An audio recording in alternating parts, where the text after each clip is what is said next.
Welcome to episode 5 of Navigating Metric Space Topology. To start with, we're going to introduce one of the most important concepts in all of topology, which is the notion of open set. And let me start by giving you the definition of open set, and we will try to get some intuition over this. So the setup for the definition is that we first have some metric space X, and we have some subset U of X. So here U is a subset of X, and we are going to say that this U is open in X if the following is true. If for any point P in U, we can fit what's called an open ball of radius epsilon. So this is an open ball of radius epsilon centered at P inside U. And I should interject and say the open ball, by definition, is the set of all points in X such that the distance between X and P is less than epsilon. Okay, now let's actually try to get some intuition. First of all, what does an open ball look like? So here I have some pictures for different X for open balls.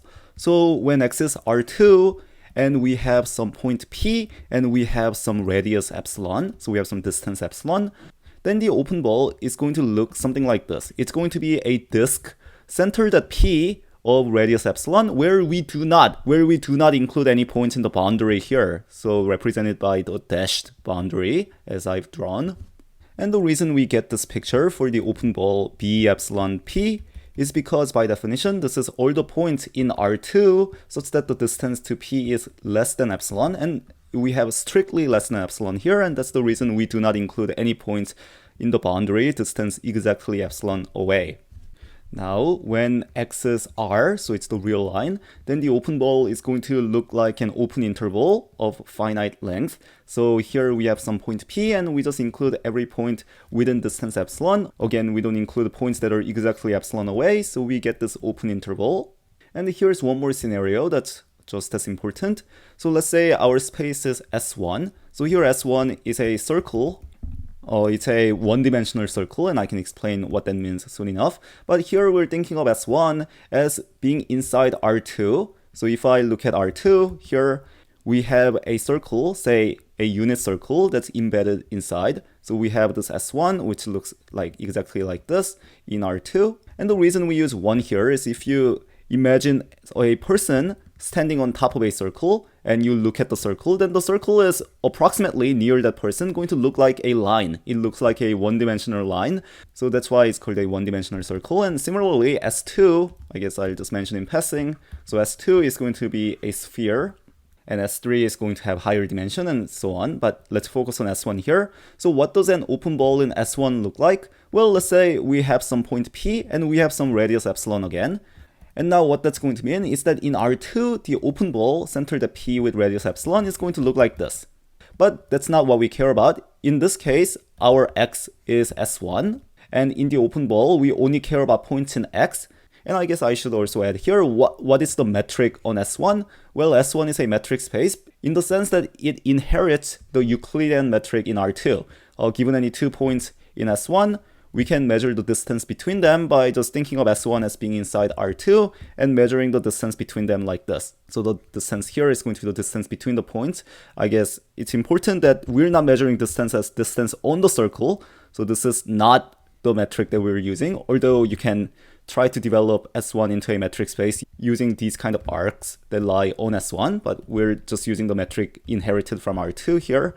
Anyway, back to the open ball. We only care about points in S1, which is X, such that we're within distance of epsilon away. So when I look at the open ball centered at P with radius epsilon in S1, then that's going to look something like this. It's going to be this interval, this, say, like a curved open interval that lies within S1. Or another way of thinking about it, it's the intersection of the open ball in R2 with S1. That's enough for the concept of open ball. Now I want to go back to the concept of open set and think about what open sets look like. So remember, for open set, we have some subset U of some parent metric space X, and we have this definition for open set. First, let's say the parent space is R2, and in this case, an open set U looks something like this. So here U is this region, so we're containing all the points inside here, where we do not contain any points in the boundary here. And the reason this U is open in R2 is because if I consider any point P in U, so let's say I consider this point P, then we can find some radius strictly larger than 0, such that the ball centered at P of radius epsilon fits inside U. So for example, for this P, I can pick the open ball to look something like this. This open ball with this positive radius is fitting right inside U. So this point P is good, and we can do this for every P. So for example, if I consider a point really close to the boundary, this is still okay because we can find epsilon greater than 0, even though this epsilon might have to be smaller than the one we chose before. So something like this, such that this open ball fits inside U. And the intuition, perhaps, is that this definition allows us to exclude points on the boundary. If our P was right on the boundary, which is impossible because U does not contain any points on the boundary, but suppose U did, and if we had a point P here, then no matter how small of an epsilon we choose, we're going to see that we do not have this open ball fully contained in U. It's popping out a little outside. And here's a picture when the parent space is the real line. In this case, an open set might look something like this U, which is the union of these two intervals. It's this interval and this interval together. And this is open because if I pick any point P, then we can certainly fit an open ball, which looks like a small open interval inside U. Going down, we have a couple more cases. When X is the circle, an open set U might look something like this. It's the union of these two, as you can easily check is actually open. And here's another case. Let's say our parent space is the ray from 0 to infinity. And again, this inherits the Euclidean metric from the real line.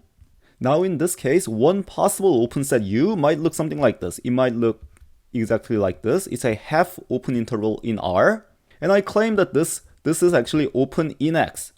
And this might confuse you at first sight because let's say U is interval from 0 to 1. Then this half open interval from 0 to 1 is not open in R. And that's simply because when I consider the real line and I consider this half open interval from 0 to 1 as U, then for the point 0, which lies on the boundary, then no matter how small of an epsilon we pick, the open ball centered at 0 is going to pop outside. So this U is not open in R, but I'm claiming it is open in 0 infinity. And the reason no problem occurs when the parent space is 0 infinity is because what does an open ball centered at 0 look like? Well, if I pick an open ball with radius epsilon, remember that open ball, we only care about points in X. So we don't really care about points in the real line that's outside of X.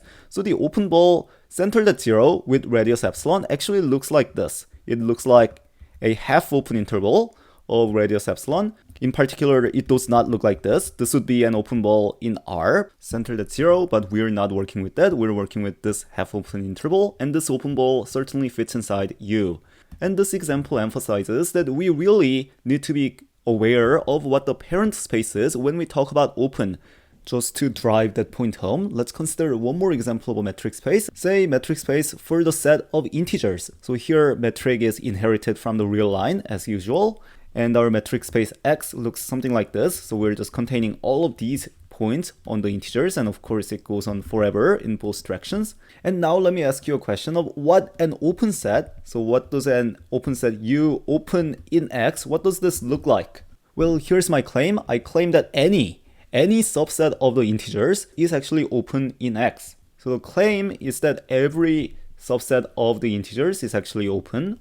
To see why that's the case, just consider any point P in the integers, so say like point 0, and say we pick epsilon to be anything really smaller than 1, say 0.5. What does an epsilon ball around the P look like? Well, we're looking at all the points within 0.5 of 0 in X in the set of integers, and that's really just the point 0. So we see that an open ball centered at 0 with small epsilon is actually just the point 0. So that's telling us if I have any subset of the integers and I pick any point P inside the subset, then we can certainly fit an open ball around that point in U. You just pick the open ball to be that exactly the set consisting of just that point. So this claim is true, and another way of saying this claim is that integers has a discrete topology. And discrete topology, all this is saying is that every subset is open. This once again emphasizes the importance of the parent metric space in the definition of open, because for example, the set just consisting of 0 is open in the set of integers, but it's certainly not open in the real line. Now a valid question you might have is, why is open set so important? Well, one reason is that, at least in the case for R2, if a set is open, then given any point in the set, we can really approach that point from all directions. Because no matter what direction we move away slightly from this point, we are still going to fully lie inside U. And that allows you to define things like directional derivatives in, say, multivariable calculus. So this is a very important notion in analysis and calculus. But not only that, we will see that some of the most important topological concepts, such as closed set, compact set, continuous maps, connected, all of these are really can be defined in terms of open sets. So in some sense, the open set is really a foundational topic, and we will start seeing why throughout this video and in the series. Before we proceed, I want to highlight 3 of the most important properties of open sets.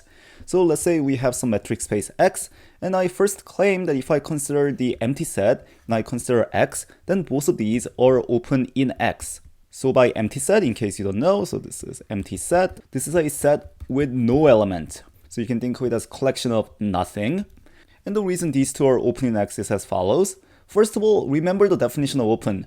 Definition of open says for all point in X, we have bunch of condition being true. For each point, we can fit an open ball. And if it's an empty set, then this condition is vacuously true. Because for this condition to go wrong, we have to find the point in the set such that we cannot fit an open ball around that point. But I mean, here nothing can go wrong because we don't have any points in the empty set. So the empty set is vacuously open. And X is also trivially open in X in itself, because any open ball in X is certainly going to consist of points in X, and that's going to be contained in X. The second important property is if I have a bunch of open sets, so here UI is an open set in X for each I, and I have finitely many of them. So I have U1 all the way through UN. So here I have U1 all the way through UN, finitely many open sets in X, and I claim that their intersection is open in X. So in case you're not familiar with this intersection sign, let me just quickly say, if I have a set A and set B, so maybe A consists of all the points in here, and B consists of all the points in here, then A intersect B, by definition, is the collection of points that lie in both A and B. So A intersect B, at least if A and B are sets in R2 that look like this, then A intersect B would consist exactly of these points in the intersection. And when we have more than one, then this notation, all this notation is saying is we are looking at the set of points that are in every UI. So in U1 all the way through UN. Now, why is the intersection open in X? Well, let's say I pick some point in the intersection. So in particular, this point P lies in U1 all the way through UN. And what do we know? Because U1 all the way through UN are open, we can pick some epsilon 1, epsilon 2 all the way to epsilon n. So all of these are greater than 0, such that if I consider the open ball with radius epsilon 1 around P, then that lies fully inside U1 and so on. So for example, epsilon n, if I consider the open ball of radius epsilon n, that lies within UN. And now what do we want? We want an open ball centered at P that lies fully inside this intersection, that lies in all of the UI. And it's easy enough to see that if I consider the minimum of epsilon 1 through epsilon n, and I consider this to be the epsilon, then this epsilon is gonna do the trick. Because if I consider the open ball with this radius epsilon around P, then that really lies in all of U1 through UN, because epsilon is less than or equal to all of the epsilon i's. So that's going to be contained in the intersection. And here the important thing to point out is that the fact that the intersection was finite, we had finitely many sets, is critical. Because if I have finitely many numbers, real numbers greater than 0, and I take the minimum, then certainly epsilon is still greater than 0. And we need greater than 0 of the radius for the open set definition to go through. Whereas when I take minimum of something like 1, 1f, 1/3, 1/4, 1/5, and so on, then the minimum of something like this does not exist. That's not well defined because we can always get smaller inside a set. In particular, the infimum, which does exist, is actually 0, and we don't want any radius to be 0 in the definition of open. So here we really need this to be the finite intersection. Now the final property I want to emphasize is that if I consider union of arbitrarily many open sets in X, then this is still open in X. So what do I mean by this notation? So here the union, first of all, I guess I should quickly define it in case you don't know, is, for example, if I have A and B as before, then A union B is the collection of points in A or B. So when I say or, it can still be in both of them. So it's in at least one of A and B. And that looks something like this. It's all the points in A or B. And now what do I mean by this notation? Well, here I have some I, which is an index set. And for each element I in I have some u sub I. So for example, maybe I is uncountably infinite, so I could be the real numbers, for example. And we might have, for each element I in the real numbers, we have some u sub I. So for example, you might have u sub 1, maybe you also have u sub pi, you also have u sub 0.1. But the point is, no matter what index set I use, and I take the union of all of such open ui, then the union is still open in X. So in particular, this can certainly be infinite union. It can be uncountable union even. And I guess I should emphasize the index set really can be any set. And why is this union open in X? Well, let's say I pick some point P in the union. Well, P lies in at least one of the u sub i's. So P, say, is contained in some u sub j. P here is an element of some u sub j, which is certainly a subset of the union. And now what do you know? You know you can pick some epsilon greater than 0, such that if I consider the ball of radius epsilon centered at P, then that ball lies fully in u sub j. But if a ball lies fully in u sub j, because u sub j is a subset of the union, that ball is also going to lie fully in the union. So we can just use the same epsilon greater than 0. So this shows an arbitrary union of open sets in X is also open in X. Now the reason that these three properties are so important is because after you learn metric space topology, you can learn what's called the point set topology. And this is a field of mathematics that really generalizes the notion of open set, even for spaces that might not have a metric. So even when you do not have a metric, you can consider these three fundamental properties of open sets to really define open sets in more generality. We're not going to talk about that, but just know that these are foundational properties of open sets. Before we move on to the notion of closed sets, I want to prove one more fundamental fact about open sets, and that is that if you consider any open ball, so here X is an element of some metric space X, and epsilon is a real number greater than 0, and I consider the open ball of all the points in X within strictly distance epsilon of little x, I claim that this open ball is actually open in the metric space. So here we're not necessarily in Rn with the Euclidean metric, it's really in any metric space. So how do you prove this? Well, let's start by getting some intuition first. So if I have some point x, and I have some open ball with radius epsilon, so here I'm just picturing it in Euclidean metric just for the intuition. So here epsilon is the distance of the radius. Now what do we want to show? We want to show that given any point P inside of this open ball, we can actually fit in some smaller open ball that's fully inside of this B epsilon of X.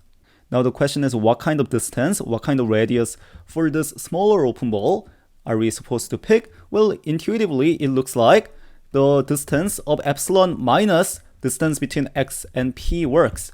And that's simply because this distance from X to here is exactly epsilon, and distance between X and P is this distance. So it looks like pictorially that epsilon minus distance between X and P should do the trick.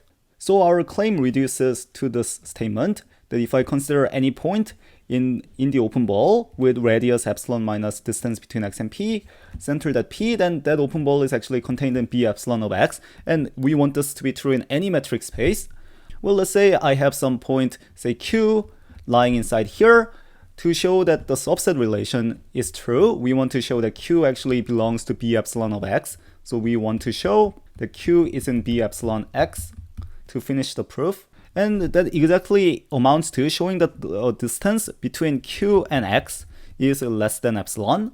So let's think about what is going on. So we have some Q here, and you want to somehow upper bound the distance between Q and X, but we have some information for the distance between Q and P because Q belongs to this ball. So the triangle inequality naturally comes into play. So you know this is at most distance between Q and P.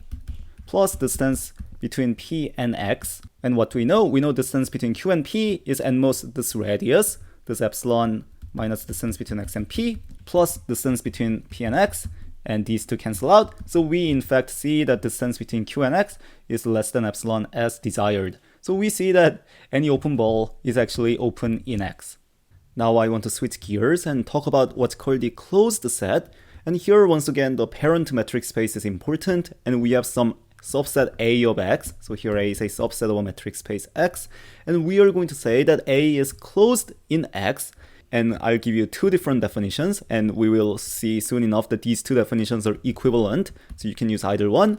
And the important thing to point out is, starting now, I will try to give you two classes of definition for most of the concepts we're going to introduce. So I will likely give you what's called a topological definition, and when I say topological, I mean it's a definition using open set.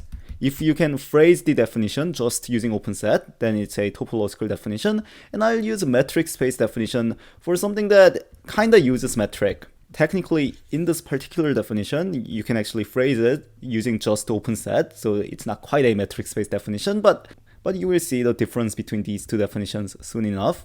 So the first definition is that we're going to say A is closed if A contains all of its limit points. So what is a limit point? Well, we already talked about a limit point of a sequence, but here we're talking about a limit point of a set, and that's a slightly different concept. And here's the definition for limit point of a set. We say that a point X in the parent space, X, is a limit point of A if there exists a sequence of points converging to X, where when I look at this particular sequence, all of these points lie in A minus X. So what I'm saying here is the set of all the points in A, except that we remove the point X from A if X was in A. If X was not in A, then we don't have to do anything. Let's actually take a look at some examples to actually understand what limit point looks like. So here we have some examples. So in the first case, the parent space is the real line, and our set A looks something like this. It's a bunch of points consisting of points that are really converging to 1, that are getting closer and closer to 1 arbitrarily, and we also have this tail that's approaching -1 infinitesimally close. So in this case, what are the limit points of A? Well, there are two limit points. There's one at -1, and there is a limit point at 1. To see why that's the case, we just go back to the definition. For example, to show X equals to 1 is a limit point of A, we want to find a sequence such that we are never using 1 as part of the sequence. We're never using this X equals to 1, but it's still converging to 1. And we see exactly that. We can approach 1 using points of A that do not contain 1. So certainly 1 is a limit point, and we similarly see that -1 is a limit point, and no other point is a limit point of A. It's actually pretty critical in deducing that we took out point X here, because, for example, if we did not, then every point of A would be a limit point of A.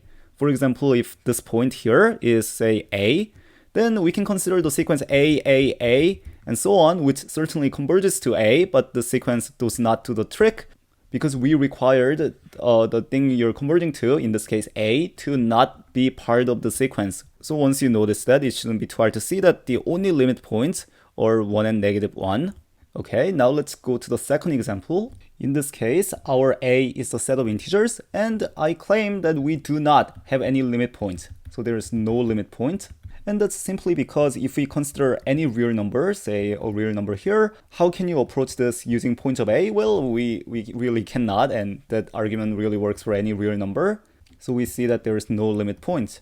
Now let's change our parent space to R2 for a moment and consider A that looks like something like this. It's this entire region. What is a limit point of A in this case? Well, first of all, any point inside here, inside A, is a limit point, because I can certainly approach that point, so say like something like this, using points of A. So I can approach it using this purple sequence. So any point inside A does the trick, but note that in this particular drawing, any point on the boundary is a limit point as well, because if I consider the boundary point here, I can certainly approach that point using points in A like this. So in this case, the limit point of A looks something like this. It's the boundary here, as well as everything inside. Next example, we're back to parent space of R, and we are considering the half-open interval 0, 1. So we are including 0 but excluding 1. In this case, what are the limit points? Well, certainly, once again, any point inside A does the trick because we can approach it using points in A. And similarly, we can do the same thing for the endpoint. So here we see that when I consider the limit points, we get this closed interval 0, 1. Finally, let's consider the case where our A is the set of rational numbers. I wasn't sure how to draw it. We know rational numbers is dense in R. So remember, Q is dense in R, meaning that we can arbitrarily approximate any real number using a rational number or within any arbitrary distance, which is telling us that if I just give you any real number here, we can approximate it using points in Q as close as we want. For example, you can find a rational number that's within one of this point, then you can find a rational number within 1/2 of this point, and you can continue doing this to get a sequence of rational numbers that's actually converging to this point, where we can certainly ensure that none of these points in the sequence is exactly equal to the limit point, and I'll leave it up to you to think about why. So in this case, the set of limit points is actually the entire real line. So when you take the set of limit points, you get R.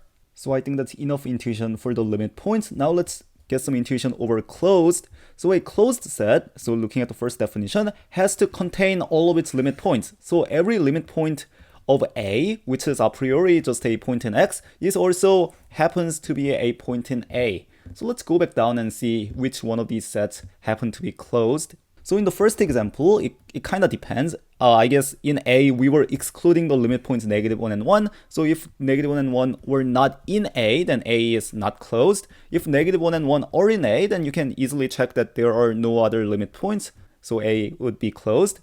When A is the integers, then it's not hard to see that C is closed in R. And that's because there are no limit points, so you cannot have any problems of not having a limit point in Z. I guess as a related example, let me also point out that if X is any metric space and we have a finite subset, then I claim that A is always closed in X.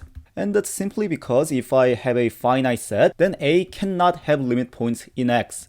And that's simply because our A in a metric space looks something like this. It's just finitely many points.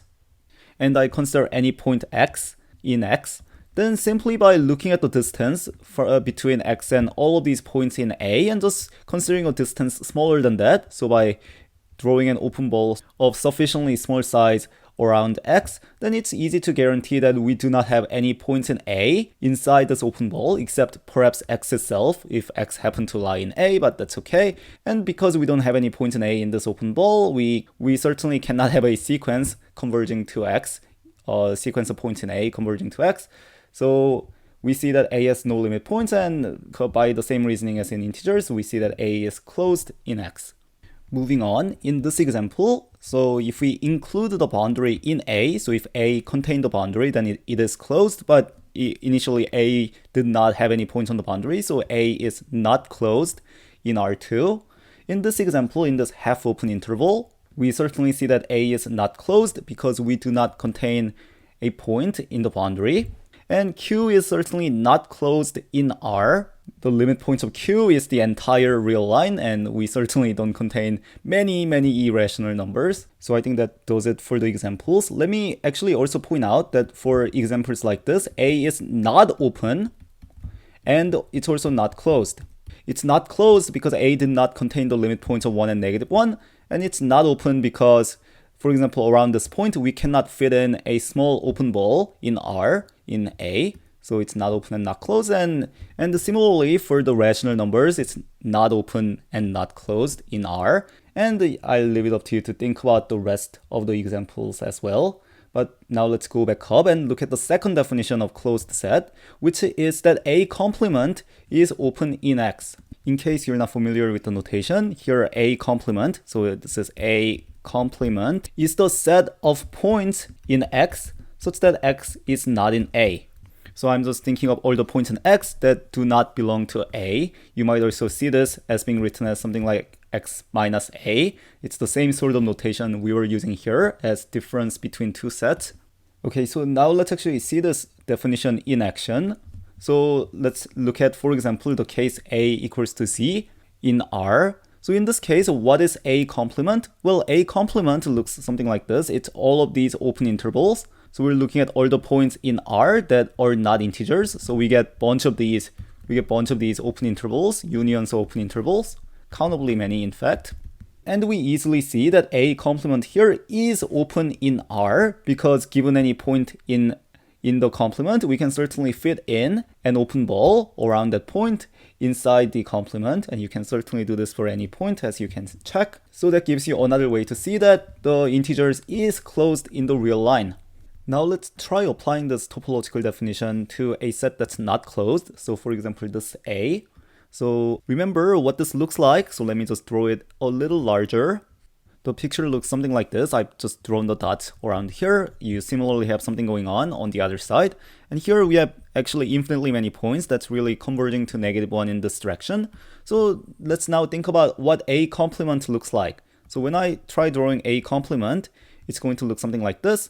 We have an interval here, we have an interval here, we have an interval here, and all of these are fine. All of these, given any point in any of these intervals, we can certainly fit an open ball inside. Really, what the problem here is that A does not contain the limit point of -1. And because A does not contain the limit point of -1, this closed ray, so I'm looking at all the points from -infinity to -1 and including -1, which does not lie in A, is in A complement.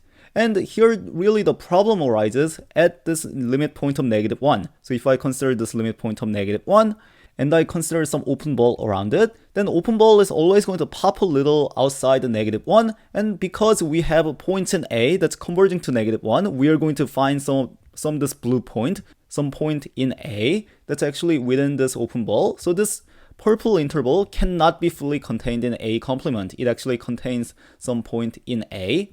So that gives you another way to see that A is not closed because A complement is not open. The last example should have given you some intuition that these two definitions are actually equivalent, that A containing all of its limit points is really critical for A complement to be open in X, and it actually turns out these two is an if and only if relation. So let's actually quickly try proving this. So let's try proving the forward direction first. So if A contains all of its limit points, we want to show A complement is open.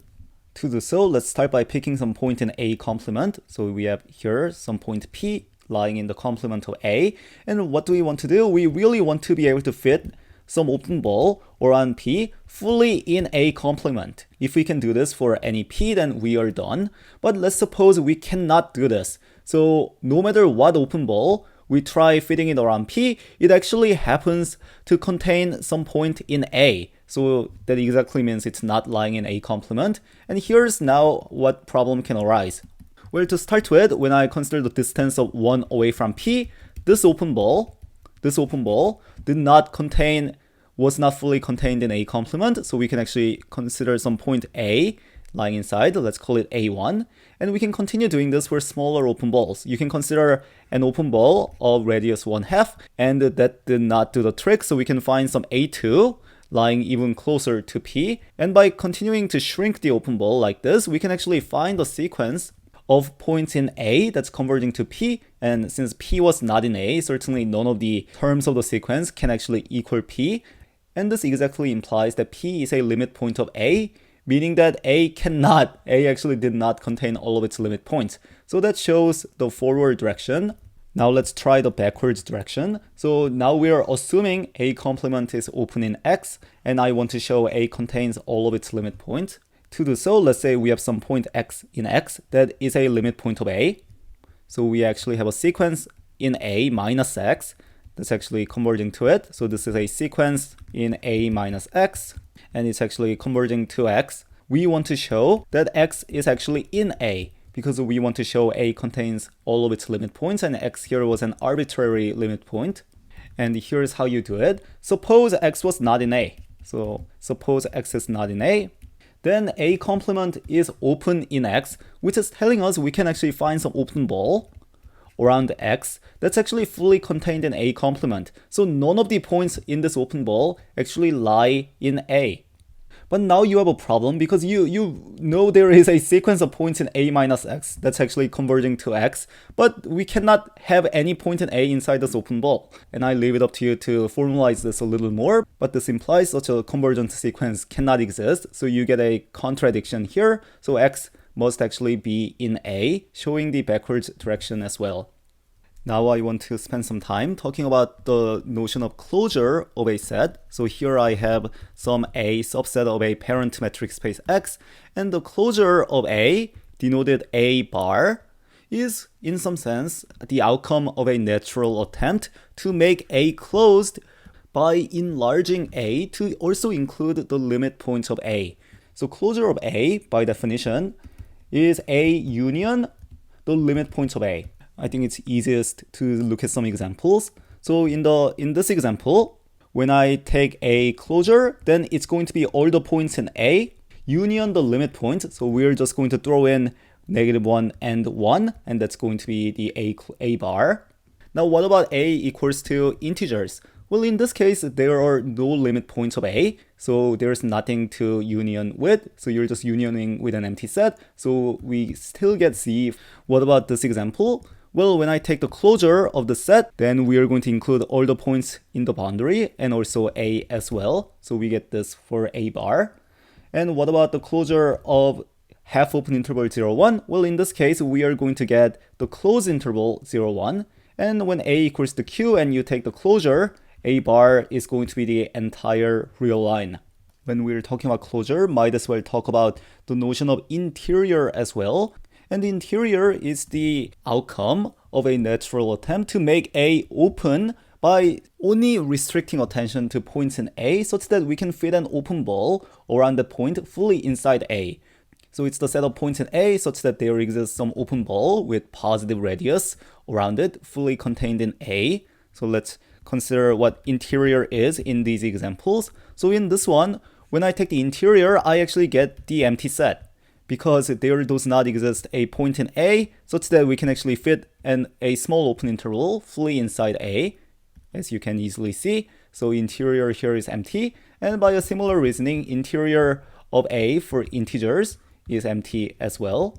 Let's go down for the first example with non-empty interior. In this case, for any point strictly inside A, that's not a boundary point, we easily see that we can fit an open ball fully inside A, whereas for the boundary point, we cannot fit in any open ball fully inside A. So it should not be too hard to see that interior of A looks something like this. It is in fact exactly the same as A. In this particular case, we have the entire thing without the boundary point. So here A is equal to interior of A. What about the half open interval? Well, in this case, the interior gets you the open interval between 0 and 1. And for the rational numbers, when I take the interior, then we actually get the empty set. This is essentially because if you consider the set of irrational numbers, this is dense in R. I suppose it's actually not a super obvious fact, but I will leave it up to you as an exercise to prove this. And once you know the irrational numbers are dense in R, if I consider any rational number here in A, then even if we try to fit some open interval around Q inside the rational numbers, you cannot do this for any open interval because that's actually going to contain some irrational number. So that kind of argument should convince you that interior of A is empty. And now going up, I want to finish the video by making two more remarks concerning interiors and closure. And the remarks are that first, interior of A is actually open in A. And if you look at the closure of A, this is closed in A. So I want to finish the video by proving these two facts. So let's start with the interior being open. So what do we want to show that interior is actually open? We want to show that given any point A in the interior, so let's say I pick A in the interior of A, so here's A here, we want to show that there exists an open ball around A that actually fits completely in interior of A. We know there is an open ball that fits in A, but that's not enough. We want to make sure it's actually fitting in interior of A. So how do we do this? Well, let's start with what we know. We know there exists some epsilon greater than 0, such that when I consider this open ball, we know this open ball lies fully inside A. Now here's my claim. I claim that this open ball also lies fully inside the interior of A. Once we show this, then we are clearly done. And the reason is simply because if I consider any point inside the open ball, we want to show that this point lies in the interior. And how do you show it lies in the interior? We just gotta find an open ball centered at this point that lies fully in A. And it shouldn't be too hard to see that we can actually find such an open ball. We just take the radius as before, as in the proof that an open ball is open, we just take the radius to be epsilon minus the distance between these 2 points. So that shows the first part. Moving on, I want to show that the closure is closed. So here, what do we want to show? We want to show that when I consider the limit point of a bar, then the limit point actually lies in a bar. Here, you know the limit point of A lies in A bar, that's just by definition, but we really want to show that limit point of A bar lies in A bar. How do we do this? Well, let's start by considering some limit point. So let's say this X, which is an element of X, is a limit point of A bar. What do we want to do? We want to show that X actually lies in A bar, so that A bar is closed. Well, let's just use the definition. Since X is a limit point of A bar, we know there exists a sequence of points in A bar. So here, say B1, B2, B3, and all of these points are in A bar minus X that converges to X. And as I encourage you to pause the video and show, just by taking an appropriate subsequence of this B sub i's, so by replacing B sub i's with an appropriate subsequence, we can assume without loss of generality that the distance between X and B sub n is less than 1 over n for each n. So basically, we're changing the sequence by replacing it with a subsequence such that, say, B1 is within 1 of X. I'll leave it up to you to work out the details. And here, the important thing is all the B sub n, these are elements in A bar minus X. And the key step in the argument is to replace the sequence in A bar by a sequence in A. Once you can replace this with a sequence in A, we can argue that X is actually a limit point of A, and thus X actually has to belong to A bar. So here's what we want. We want a sequence of points, A1, A2, A3, that converges to X, where now these points are in A minus X. And here's how this can go. First of all, let's look at B1. If B1 happens to be an element of A, then we just let A1 and B1 be the same. So if it's an element of A, then there's nothing to be changed because we want an element in A minus X. Now the second case is maybe B1 is a limit point of A, but it is not an element of A. So in this case, let's say we're actually working with B sub n. You're going to do this for each index n anyway. So if B sub n happen to be a limit point of A but not in A, here's what we can do. We can consider, say, radius of 1 over n about this B sub n. So consider an open ball with radius 1 over n. And because B sub n is a limit point of A, we know there exists some point A sub n lying in this open ball. So let's just take A sub n to be this A sub n. And I guess one subtle point here is that we want to ensure that this A sub n cannot be X. We don't want to take X to be A sub n, but that's not too hard to avoid. For example, you can just take this radius of this open ball here to be less than 1 over n and also less than the distance between X and this B sub n in the first place. So we can ensure that A sub n actually lies in A minus X. And here, so let me just write it down. We have distance between A sub n and B sub n to be less than 1 over n as well. And this ensures together that distance between X and A sub n is less than 1 over 2n. And this, as you can easily check, ensures that the sequence is converging to X. So this shows that not only is X a limit point of A bar, it is also a limit point of A, which means X belongs to A bar, meaning that A bar is closed. So that finishes up the proof of these two facts. And I think that's all I want to say for now about open sets and closed sets. Initially, I was also going to talk about the notion of continuous maps in this episode, but we're running out of time, so I will push that on next episode.